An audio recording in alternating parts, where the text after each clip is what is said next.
পাক সেনার অভিযানে মুক্ত জাফর এক্সপ্রেস বিবৃতি জারি করে দাবি পাকিস্তান সরকারের সেনা অভিযানে নিহত 33 বিএলএ সদস্য। দাবি পাক আইএসপিআর এর ডিজি আহমেদ শরীফের। গতকাল বালুচিস্তানে ট্রেন হাইজ্যাক বিএলএ এর। পাক সেনার অভিযান শেষ বলে দাবি সরকারের। পাক সেনার অভিযানে মুক্ত জাফর এক্সপ্রেস বিবৃতি জারি করে দাবি করছে পাকিস্তান সরকার সেনা অভিযানে নিহত হয়েছে 33 জন বিএলএ সদস্য। দাবি পাক আইএসপিআর এর ডিজি আহমেদ শরীফের। গতকাল বালুচিস্তানে ট্রেন হাইজ্যাক বিএলএ আর পাক সেনার অভিযান শেষ বলে দাবি সরকারের।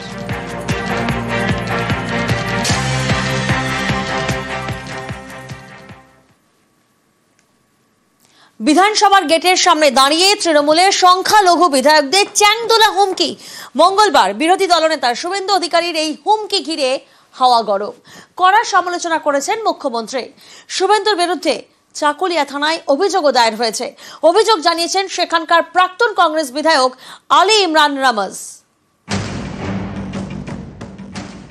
বিমান ব্যানার্জিকে মমতা ব্যানার্জিকে হারাবো আর ওদের দলের যে কটা মুসলমান এমএলএ জিতে আসবে বিজেপি সরকারে আসবে চ্যাংদোলা করে তুলে রাস্তায় ফেলবো।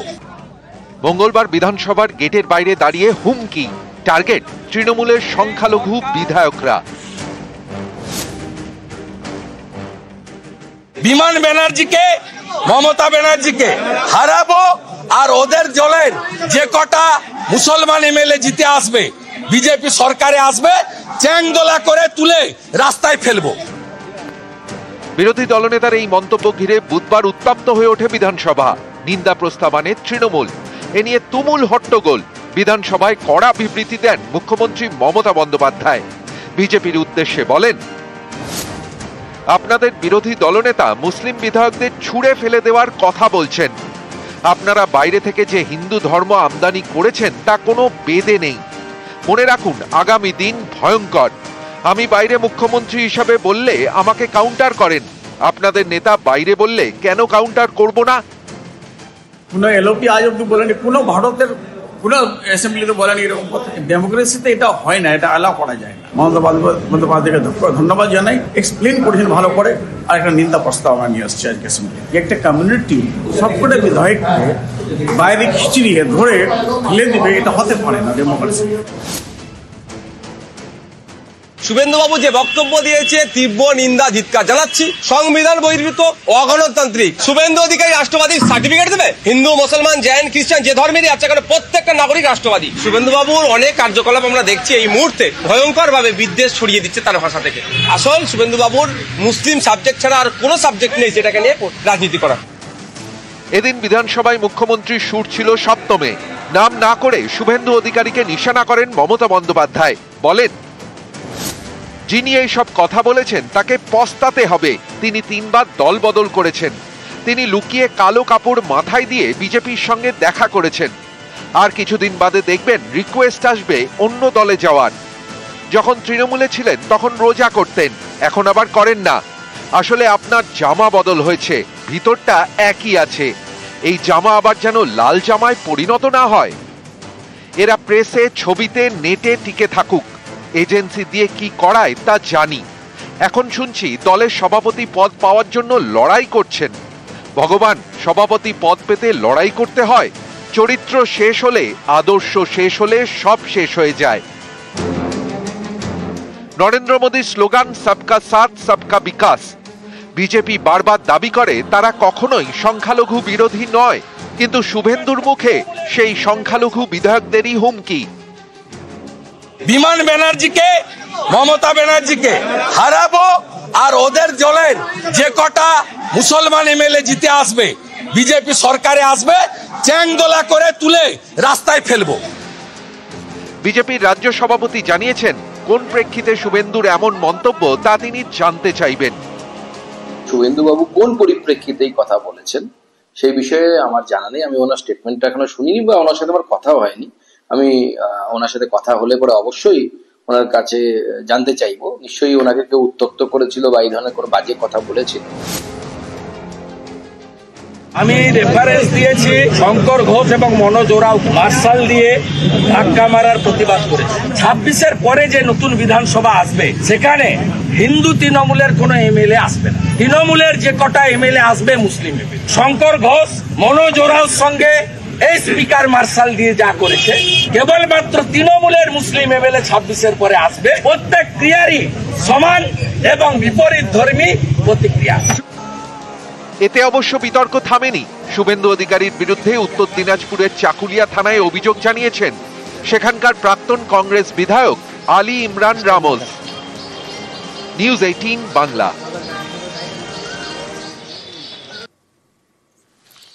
দোলের আগে সম্প্রীতির বার্তা মুখ্যমন্ত্রীর, বললেন উস্কানিতে পা দেবেন না, সবাই যে যার ধর্ম পালন করুন, সবাই ভালো থাকলে বাংলা ভালো থাকবে। প্রাক হোলি উৎসবে বার্তা মুখ্যমন্ত্রী মমতা বন্দ্যোপাধ্যায়। अपनारा सबाई जे जात धर्म पालन करूं। एक दिन के लिए कोई आदमी झगड़ा लगा के चला जाएगा, लेकिन जब आग जलेंगे तो वो नहीं रहेंगे। हम लोग क्या चाहते हैं? हम आग नहीं चाहते हैं। आग तो खाना बनाने के लिए होता है। आग का परंपरा कोई डिवाइड करने के लिए नहीं होता है।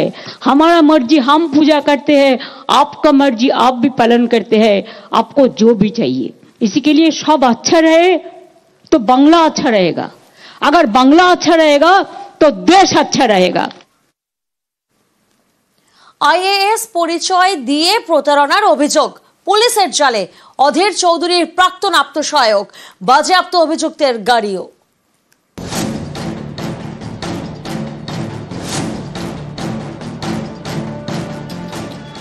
হলদিয়ায় পুলিশের জালে ভুয়ো আইএএস, ধৃতের নাম প্রদীপ্ত রাজপণ্ডিত। তিনি অধীর চৌধুরীর প্রাক্তন আত্মসহায়ক। আইএএস পরিচয় দিয়ে প্রতারণার অভিযোগে প্রদীপ্তকে গ্রেপ্তার করে পূর্ব মেদিনীপুরের সুতাহাটা থানার পুলিশ। সে আমাদের বাংলার ছেলে, আমি তাকে কাজে নিয়েছি, দীর্ঘদিন ধরে সে আমার সঙ্গে কাজ করেছে। আমি পার্লামেন্ট ছেড়ে দিয়েছি, কারণ আমি হেরে যাওয়ার পর আর তো পিএস টাকার অধিকার নাই আমার। তাদের পরিবারের পক্ষ থেকে কেউ আমাকে জানিয়েছে, অত্যন্ত কাঁদতে কাঁদতে জানিয়েছে। আইনের মতো চলবে। আমি কিন্তু একথা বলছি না যে কাউকে ষড়যন্ত্র করে পুলিশ ফাঁসিয়েছে। অধীর চৌধুরী বহরমপুরের প্রাক্তন কংগ্রেস সাংসদ, লোকসভায় কংগ্রেসের প্রাক্তন নেতা। লোকসভার সদস্য থাকাকালীন অধীরের 3 জন আত্মসহায়ক ছিলেন। তাদের মধ্যে একজন প্রদীপ্ত রাজপণ্ডিত, বাড়ি সুতাহাটা ব্লকের চৈতন্যপুরে। মঙ্গলবার বিকেলে তার বাড়িতে একটি অনুষ্ঠান ছিল। একাধিক রাজনৈতিক নেতা ওই অনুষ্ঠানে হাজির ছিলেন। অনুষ্ঠান চলাকালীনই বাড়ি থেকে প্রদীপ্ত রাজপণ্ডিতকে গ্রেপ্তার করে সুতাহাটা থানার পুলিশ। বাজেয়াপ্ত করা হয় অভিযুক্তের গাড়িও। আইএএস পরিচয় দিয়ে একের পর এক প্রতারণার অভিযোগে গ্রেপ্তার প্রদীপ্ত রাজপণ্ডিত। সুতাহাটা থানা অঞ্চলে একজনের আমরা খোঁজ পাচ্ছিলাম, যিনি নিজেকে জয়েন্ট সেক্রেটারি লোকসভা সেক্রেটারিয়েটের পরিচয় দিয়ে বিভিন্ন সুযোগ সুবিধার কথা বলছিলেন বা নিজের পরিচয় গোপন করে অন্য একজন অফিসারের পরিচয় দিয়ে ঘুরে বেড়াচ্ছিলেন। তার সেই অভিযোগের আমাদের কাছে আসে এবং তার ভিত্তিতে তাকে এখন আমরা হেফাজতে নিয়ে যে জিজ্ঞাসাবাদ করা সেটা করছি। জানা গিয়েছে প্রদীপ্ত রাজপণ্ডিতের বাবা দীর্ঘদিন ধরে দিল্লিতে পুরোহিতের কাজ করতেন। সেই সূত্রে নাকি দিল্লির একাধিক রাজনৈতিক নেতার সঙ্গে প্রদীপ্তর যোগাযোগ তৈরি হয়। অভিযোগ, রাজনৈতিক নেতাদের সঙ্গে ওঠা বসার সুযোগে নিজেকে ভারত সরকারের উচ্চ পদস্থ অফিসার বলে পরিচয় দিতে শুরু করেন প্রদীপ্ত। সেই সুযোগেই নাকি একের পর এক প্রতারণা। এমনকি সুতাহাটা এলাকায় জমি দখলের অভিযোগও রয়েছে তার বিরুদ্ধে। এবার সেই প্রদীপ্ত রাজপণ্ডিত পুলিশের জালে। নিজেকে একজন সংসদে লোকসভার জয়েন্ট সেক্রেটারি হিসাবে পরিচয় দিয়ে এসপি ডিআইবিকে একটা মেসেজ করে এবং সিকিউরিটি নয় সেটা ঘুরে বেড়ায় এবং বিভিন্ন জায়গায় নিজেকে এই পরিচয় দিয়ে ঘুরে বেড়াচ্ছিলেন। এবং এই কেসে বিভিন্ন ধারায় যেমনি চিটিং, ইম্পারসোনেশন, ভুল তথ্য দেওয়া, তারপরে ফরজারি, তাতে আগের একটা প্লেয়ার ছিল 14 দিনের পিসি, সেটা 12 দিন আলাদা হয়েছে। এখন উনি হচ্ছেন institute of constitutional and parliamentary স্ট্র্যাটেজির উনি হচ্ছে একজন রিসার্চ অ্যাসিস্ট্যান্ট। স্বাভাবিকভাবে আমরা আশা করছি রিমান্ডে প্রকৃত সত্য ফুটে আসবে এবং যে অভিযোগ আছে সে অভিযোগ থাকবে। প্রদীপ্তকে এদিন তোলা হয় হলদিয়া আদালতে। তাকে 12 দিন পুলিশ হেফাজতে রাখার নির্দেশ দেন বিচারক। নিউজ 18 বাংলা। মালদায় রাস্তা তৈরিতে ঠিকা সংস্থা দুর্নীতি আর এই অভিযোগে সরব হয়েছেন স্থানীয়রা। তারা রাস্তার কাজও বন্ধ করে দিয়েছেন। এই নিয়ে তাদের পাশে মালদা জেলা পরিষদের তৃণমূল সদস্য। এই সদস্যের ভূমিকা নিয়ে প্রশ্ন তুলেছেন উত্তরবঙ্গ উন্নয়ন প্রতিমন্ত্রী সাবিনা ইয়াসমিন।